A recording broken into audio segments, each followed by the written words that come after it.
جو استدلال کیا ہے آیا وہ استدلال صحیح ہے یا فاسد ہے، باطل ہے؟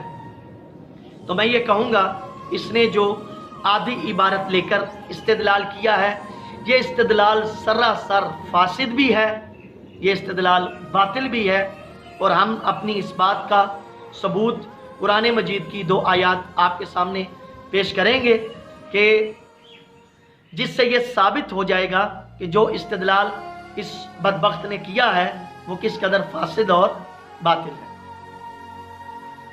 ذرا میں آیات آپ ناظرین کے سامنے پیش کر دوں۔ پہلی آیت سورہ یوسف کی آیت نمبر 53۔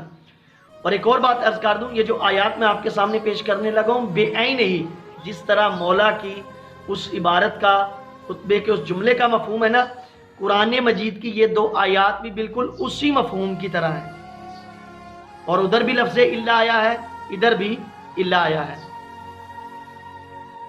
حضرت یوسف فرماتے ہیں وما ابرئ نفسی ان النفس لامارۃ بالسوء الا ما رحم ربی ان ربی غفور الرحیم۔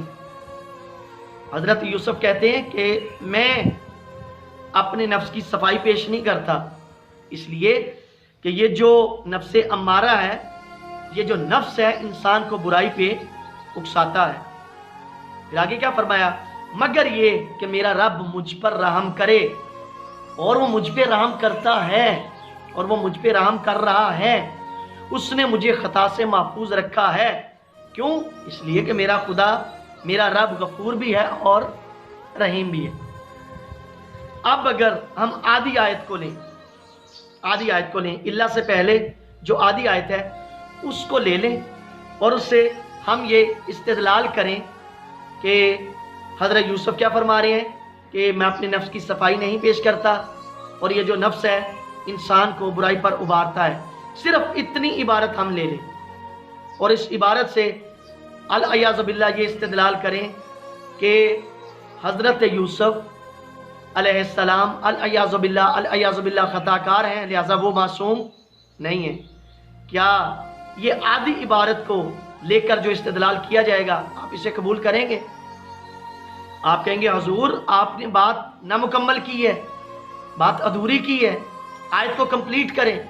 اور جب آپ آیت کو کمپلیٹ کریں گے اس سے جو مفہوم نکلے گا اس سے آپ کو پتہ چل جائے گا کہ آپ نے جو استدلال کیا ہے وہ بالکل فاسد اور باطل ہے۔ حضرت یوسف خطا نہیں کر سکتے اور وہ معصوم ہیں۔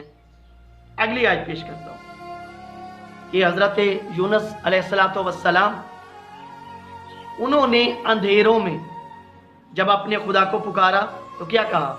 بسم اللہ الرحمن الرحیم فنادا فی الظلمات اللہ الہ الا انت سبحانک انی کنت من الظالمین۔ حضرت یونس علیہ السلام نے اندھیروں میں پکارا، کیا پکارا؟ اللہ الہ، کوئی معبود نہیں ہے مگر یہ کہ پروردگارہ تو پاک ہے، تو پاک و پاکیزہ ہے، میں ہی زیادتی کرنے والوں میں سے ہوں۔ اب اگر یہاں پہ رک کر یوں استدلال کیا جائے، صرف اللہ سے پہلے عبارت لے لی جائے آدھی اور یوں استدلال کیا جائے، حضرت یونس نے تاریکیوں میں پکارا، کیا؟ اللہ الہ، کوئی معبود نہیں ہے۔ اگر صرف اتنی عبارت لے لی جائے، آیت کے اگلے حصے کو نہ پڑھا جائے، اتنی آیت کو، آدھی آیت کو عکس کر کے یہ استدلال کیا جائے کہ حضرت یونس علیہ السلام نے یہ بات کر کے خطا کی ہے، لہٰذا وہ معصوم نہیں ہے، آپ اس استدلال کو قبول کریں گے؟ یقیناً آپ اس استدلال کو قبول نہیں کریں گے۔ آپ کہیں گے جناب یہ استدلال غلط ہے، آپ آیت کو کمپلیٹ کریں، اللہ کے بعد والا حصہ پڑھیں۔ جب آپ اللہ کے بعد والا حصہ پڑھیں گے آپ کو پتہ چل جائے گا یہ جو استدلال آپ نے کیا ہے یہ 100% باطل اور فاسد ہے، لہذا حضرت یونس علیہ السلام خطا نہیں کر سکتے اور وہ اللہ کے معصوم نبی ہیں۔